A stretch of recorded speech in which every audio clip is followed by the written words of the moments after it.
Assalamualaikum warahmatullahi wabarakatuh. Bagaimana kabar adik-adik semua di rumah? Semoga dalam keadaan sehat walafiat ya. Pada kesempatan kali ini kita akan mempelajari materi fisika kelas 10 yaitu pengukuran dan angka penting.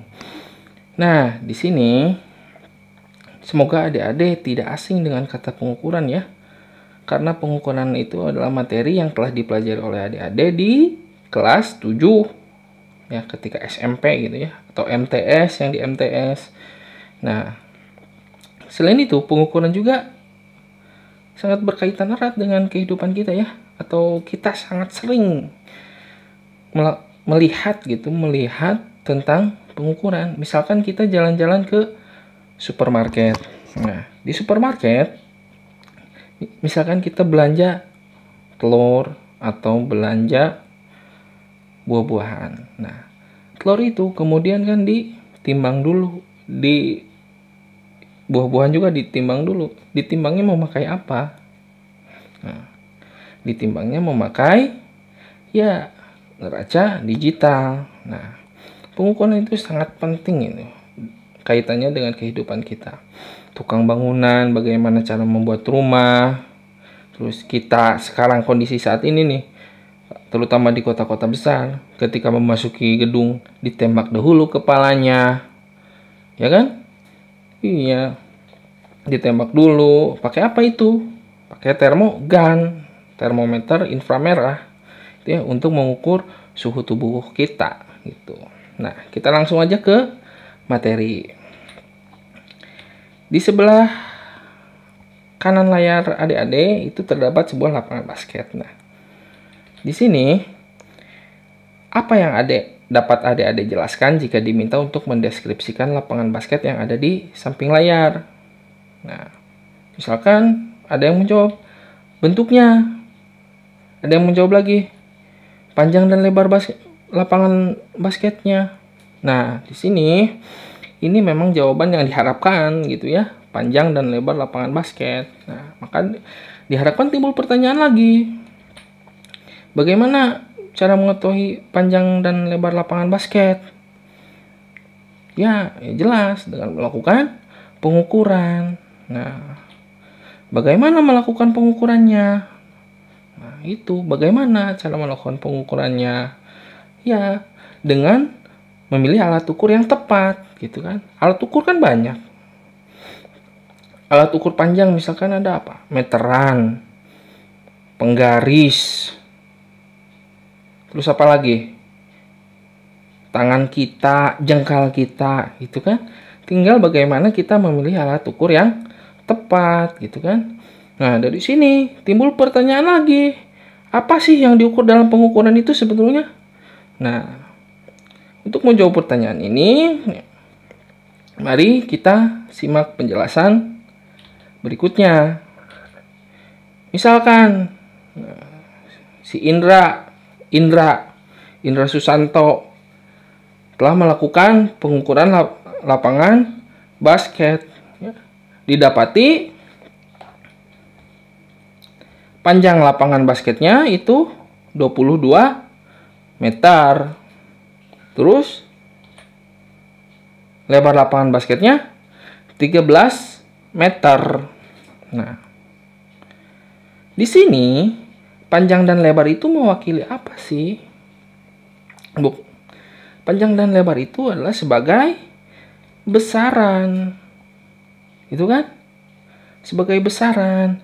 Terus yang 22 sama 13 itu sebagai apa? Sebagai nilainya, nilai yang terukur, gitu kan? Terus meter itu sebagai apa? Sebagai satuan, ya. Jadi satuan ini harus ada dalam setiap pengukuran. Nah, misalkan kalau tidak ada, panjang lapangan basket adalah 22. 22 apa? Gitu kan? 22 apa? Harus jelas. 22 derajat Celcius, wah kan nggak mungkin panjang lapangan basket 22. Makanya satuan itu harus menempel pada setiap hasil pengukuran. Nah, Maka dari pertanyaan-pertanyaan di atas tadi, kita dapat menyimpulkan pengukuran adalah kegiatan membandingkan besaran yang diukur. Tadi kan panjang dan lebar. Panjang dan lebar itu kan tadi mewakili besaran. Besaran yang diukur dengan alat ukur sebagai satuan gitu. Ya, kita lanjut. Nah, kesalahan dalam pengukuran. Ya, dalam pengukuran itu pasti terjadi kesalahan-kesalahan. Nah, kesalahannya macam-macam. Yang pertama ada kesalahan umum. Kesalahan umum ini kesalahan yang disebabkan keterbatasan pada pengamat saat melakukan pengukuran, gitu kan. Kesalahan ini dapat disebabkan karena kesalahan membaca skala kecil dan kekurang terampilan dalam menyusun dan memakai alat ukur. Nah, selain itu ada juga kesalahan sistemik. Apa itu kesalahan sistemik? Kesalahan yang disebabkan oleh alat yang digunakan dan atau lingkungan di sekitar alat yang mempengaruhi kinerja alat. Misalkan kesalahan kalibrasi, kesalahan titik nol, kesalahan komponen alat atau kerusakan alat, kesalahan paralaks, perubahan suhu, dan kelembaban. Ada lagi kesalahan acak. Kesalahan acak adalah kesalahan yang terjadi karena adanya fluktuasi halus pada saat melakukan pengukuran. Kesalahan ini dapat disebabkan karena adanya gerak boron molekul, fluktuasi tegangan listrik. Fluktuasi itu apa? Naik turunnya tegangan listrik, landasan bergetar, bising, dan radiasi. Nah, sehati-hatinya kita melakukan pengukuran atau seteliti-telitinya kita melakukan pengukuran, itu tidak akan pernah bebas dari kesalahan. Jadi, kesalahan-kesalahan dalam pengukuran menyebabkan hasil pengukuran tidak bisa dipastikan secara sempurna, gitu kan? Nah, untuk mengetahui ketidakpastian dari sebuah alat ukur, maka bisa menggunakan persamaan di bawah ini. Delta X sama dengan setengah kali skala terkecil. Nah, ini persamaan ini nanti akan kita pakai ya, terutama pada pengukuran panjang, nanti cara membaca alat ukur gitu ya. Nah, kita lanjut ke alat ukur. Nah, di sini ada alat ukur panjang. Apa saja sih alat ukur panjang? Nah, di sini salah satunya ada mistar dan penggaris. Mistar atau penggaris, maaf. Mistar dan penggaris itu sangat sering kita lihat ya, atau bahkan ketika adik-adik bersekolah itu pasti membawa penggaris gitu. Nah, jangka sorong ya. Ada lagi jangka sorong, biasanya digunakan untuk praktek-praktek adik-adik di SMP atau di SMA ya. Mikrometer skrup juga sama. Ini sering digunakan di praktek-praktek IPA atau praktek-praktek fisika gitu ya. Di IPA dan di SMP maupun SMA atau MTS atau MA juga gitu ya. Nah, selain itu ada meteran. Nah, meteran itu ada meteran yang suka digunakan untuk penjahit untuk mengukur tubuh kita ya, untuk membuat baju, dan meteran yang digunakan oleh seringnya itu oleh tukang bangunan. Ya. Nah, ini sekitar alat ukur panjang ya, alat ukur panjang. Jangan lupa. Nah, di sini kita akan mencoba cara membaca alat ukur mistar dan penggaris. Nah, ketidakpastian mistar itu ditentukan oleh skala terkecilnya ya. Nah, skala terkecil dari mistar ini dari sini kan 0 ke 1. Ini 1 cm. Dari 0 ke sini itu setengah cm atau 0,5 cm itu sama dengan 5 mili. Nah, kalau dari 0 ke sini ke 0 ke skala yang terdekatnya itu besarnya 1 mm ya, atau 0,1 cm. Nah, kita bisa mendapatkan ketidakpastian mistar itu dengan menggunakan persamaan tadi ya, yang delta X sama dengan setengah kali skala terkecil. Setengah kali 0,1 cm. Nah, hasilnya berapa? Ya, 0,05 ya. 0,05 cm. Nah, sekarang bagaimana cara mengukur pensil yang ada di sini misalkan?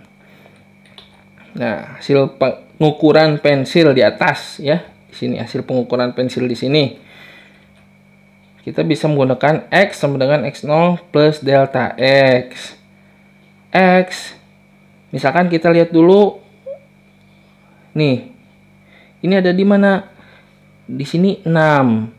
1, 2, 3, 4. Berarti 6,4. Nah, ditambah delta X, ketidakpastian mistar. Ya, ketidakpastian mistar itu 0,05 cm. Maka hasil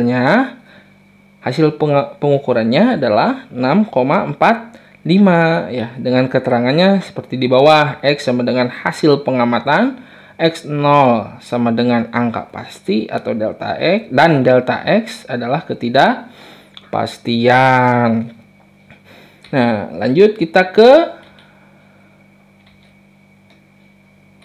jangka sorong ya. Jangka sorong. Setelah kita bahas kita tadi sebelumnya. Nah, sebelum kita lanjut ke cara mengukurnya, cara membaca alat ukurnya, kita lihat dulu bagian-bagian dari jangka sorong tersebut gitu ya. Nah, di sini ada yang namanya skala utama nih, sudah ditandai ya. Di sini skala utama. Terus ada lagi skala skrup pengunci dan skala nonius ya. Skala nonius ada atau skala Vernier. Di sini ada skrup pengunci. Terus ada apa lagi di sini? Ada rahang geser bawah dan rahang tetap bawah. Apalagi bagiannya? Ada rahang geser atas dan rahang tetap atas. Nah, ini cara menggunakannya sebenarnya mudah saja ya. Kalau misalkan kita tinggal melonggarkan skrup penguncinya, terus tinggal menggeser-geserkan ini gitu kan. Misalkan kita udah pas gitu ya dengan sebuah benda yang kita ukur, maka skrup ini kita kunci. Nah, baru baca hasil pengukurannya. Bagaimana cara membaca hasil pengukurannya? Yuk, kita lihat di sini. Nah, skala terkecil yang dimiliki oleh jangka sorong adalah 0,01 cm. Ya. Awas jangan lupa nih. Skala terkecil adalah 0,01 cm. Nah, dengan skala terkecil yang kita ketahui, maka kita bisa mengetahui juga ketidakpastiannya, ya. Delta X sama dengan setengah kali skala terkecil, berarti setengah kali 0,01 hasilnya 0,05 cm atau 0,005 cm atau 0,05 mm. Nah, misalkan nih, ini kita lihat contoh di sini aja. Misalkan ini adalah sebuah hasil pengukuran benda ya, memakai jangka sorong di sini. Hasilnya kita zoom di sini. Nah, coba bagaimana kita cara membaca alat ukur jangka sorong ini? Kita memakai persamaan ini aja. Skala utama tambah skala nonius kali skala terkecil. Ya, kita lihat skala utama. Nih, cara membacanya seperti ini ya, jangan lupa. Kita lihat ini 3. Oke, ini 3. Ke sini berarti 3,1 kan? 3,1. 3,1. Nah, kita lihat angka nolnya itu kan nggak melebihi 2 ya, masih ada di sekitar 3,1 sekian kan. Nah, berarti kita tulis di skala utama 3,1. Nah, kan patokannya ada di 0 dulu nih untuk skala utama. Ya, 3,1. Kemudian kita cari skala noniusnya. Kita cari angka yang berimpit. Nah, di sini. Mana yang berimpit? Nah, ternyata kita dapat angka yang berimpitnya di sini. Berarti 5, 6, 7, 8, 9. Ya, kita dapat di sini 9. Oke? Berarti kita tulis skala noniusnya di sini. 9 dikali skala terkecilnya 0,01 cm gitu. Jadi kita bisa mendapatkan hasil 3,19 cm ya. Atau jika ditulis dengan ketidakpastiannya gini. X sama dengan 3,190 plus minus 0,005 cm. Loh, kok di sini nggak ada nolnya, terus di bawah ada. Kenapa itu? Karena kita mengikuti angka ketidakpastiannya. Angka ketidakpastiannya di sini ada 3 angka di belakang koma. Maka kita tambahkan saja 0 di sini.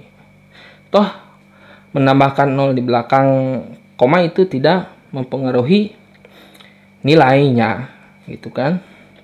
Nah, lanjut.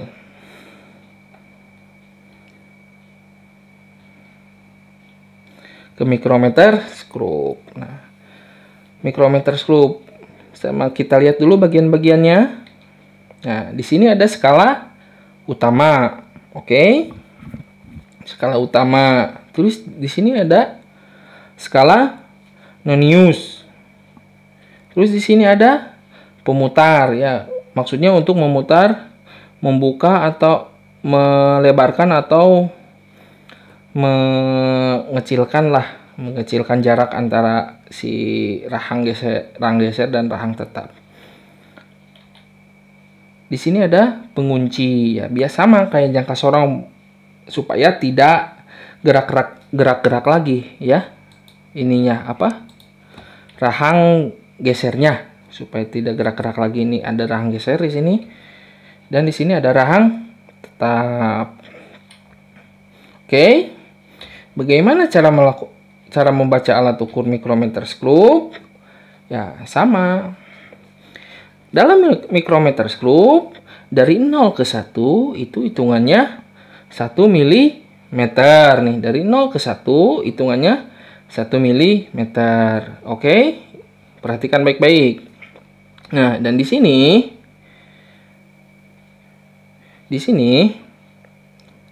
dari 0 ke sini berarti setengah milimeter atau 0,5 mm. Nah, mikrometer skrup memiliki skala terkecil 0,01 mm. Oke? Dan ketidakpastiannya 0,05 mm ya. Nah, terus bagaimana kita membaca ini, apa istilahnya, ketebalan benda atau ini benda ini dengan mikrometer skrup? Ya, hasil pengukuran benda dengan menggunakan mikrometer skrup adalah hampir sama ya dengan jangka sorong. Skala utama tambah skala nonius kali skala terkecil. Apa yang membedakannya? Di skala utama kita lihat nih. Di sini kita 0, 1, 2 ya. Di sini 2 belum melewati 2,5 gitu ya. Ini kan 1 udah melewati 1,5 bahkan udah sampai 2. Di sini 2 belum melewati 1,5, maka kita tulis 2. 2 di sini. Skala utamanya 2. Nah, skala noniusnya berapa? Kita hitung aja dari sini. Kalau di sini tertulis 40, Ke sini 41, 42, 43, 45. 41, 42, 43, 44, 45. Berarti di sini 46, 47. Nah, cari yang berhimpit gitu ya. Cari skala nonius yang berhimpit dengan garis ini. Set. Gitu. Jadi berapa? 47. Kali skala terkecilnya berapa? 0,01 mm gitu kan. Nah, hasilnya berapa? 2,47 mm. Kalau ditulis dengan ketidakpastiannya gimana? Sama kayak tadi ya. Kita lihat angka di belakang komanya ada berapa ini di ketidakpastiannya? Ada 3 misalkan, kita tambahin 0 aja di sini. Oke. Dah. Itu alat ukur panjang. Sekarang kita ke alat ukur massa. Ada neraca analog. Nah, ini neraca analog yang biasanya digunakan di rumah-rumah ya. Digunakan di rumah-rumah. Terus ada lagi neraca digital ya. Yang tadi kita sempat bahas itu yang suka digunakan juga di supermarket gitu ya. Bedanya di supermarket itu nanti untuk memberikan harga gitu ya. 1 kilo berapa, kalau kita beli 0,3 kg berapa harganya. Nah, terus ada neraca Ohaus. Neraca Ohaus itu yang sering digunakan di laboratorium ya. Nah, neraca digital. Salah, bukan neraca digital. Neraca duduk ya, yang sering digunakan di pasar. Oke, kita lanjut ke alat ukur waktu. Ada stopwatch analog ya. Terus ada lagi stopwatch digital ya. Ini alat ukur waktu ini biasanya digunakan oleh pelatih-pelatih ya, pelatih lari biasanya yang paling sering terlihat itu pelatih lari, melihat kemampuan anak asuhnya untuk berlari, sudah seberapa cepat dia melakukan kecepatannya gitu kan. Terus setelah alat ukur waktu ada lagi alat ukur suhu. Nah, di sini ada alat ukur termometer air raksa, ya kan? Dan termometer alkohol. Nah, kedua termometer ini banyaknya digunakan di laboratorium. Apa yang membedakannya? Nah, termometer air raksa itu cepat panas, jadi suhunya cepat naik. Kalau alkohol juga cepat naik. Cuma bedanya termometer air raksa itu tidak bisa mengukur suhu yang sangat rendah. Beda dengan termometer alkohol. Bisa sampai minus 10 derajat Celcius kalau nggak salah. Terus ininya apa? Misalkan termometer alkohol itu suhunya sudah naik. Nah, itu turunnya itu juga cepat. Kalau air raksa itu agak lama ya, termometer air raksa. Selanjutnya ke termometer klinis. Termometer klinis itu yang suka dipakai di rumah sakit atau di rumah-rumah kita juga kadang punya gitu kan, yang suka ditempelin di ketiak kita atau di leher kita. Dan ada lagi termometer infrared ya, yang tadi kita sempat bahas, yaitu termogan ya. Banyak lagi sebenarnya termometer ya, jenis-jenis termometer. Ada lagi alat ukur arus dan tegangan listrik. Ya, di sini ada ampermeter dan voltmeter. Ya, ini contohnya. Ini sebenarnya menyatu ya. Ketika kita geserkan yang hitamnya ke sini, itu bisa berubah menjadi ampermeter. Terus ada multimeter. Sebelumnya ini ampermeter biasa digunakan di laboratorium ya, untuk percobaan-percobaan laboran ya. Terus ada lagi multimeter. Ini sama untuk mengukur arus dan tegangan. Cuma bedanya ini paling sering digunakan oleh yang suka servis elektronik lah. Itu yang paling sering suka digunakannya oleh yang servis elektronik. Dan yang ini adalah tang meter. Ini digunakannya oleh biasanya petugas PLN ya untuk mengukur tegangan dan arus listrik yang ada di misalkan kWh meter ya, di meteran listrik kita. Misalkan kalau ada yang curang, ada yang curang mencuri listrik, itu bisa ketahuan kalau benar-benar dicek gitu ya. Terus kita masuk ke pembahasan yang agak baru, angka penting. Angka penting adalah semua angka dari hasil pengukuran yang terdiri atas angka eksak dan satu angka terakhir yang ditaksir atau diragukan. Jadi dalam setiap angka penting itu pasti ada satu angka taksiran ya. Yang di akhir itu pasti satu angka taksiran. Nah, kita coba lihat. Dalam penulisan angka penting terdapat aturan yang menentukan suatu angka termasuk angka penting atau tidak.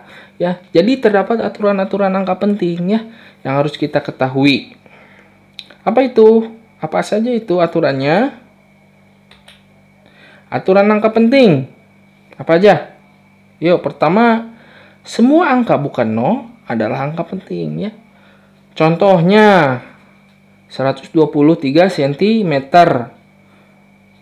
Itu memiliki 3 angka penting. Ini kan 1, 2, 3 itu bukan angka 0. Nah, berarti ini di sini terdapat 3 angka penting.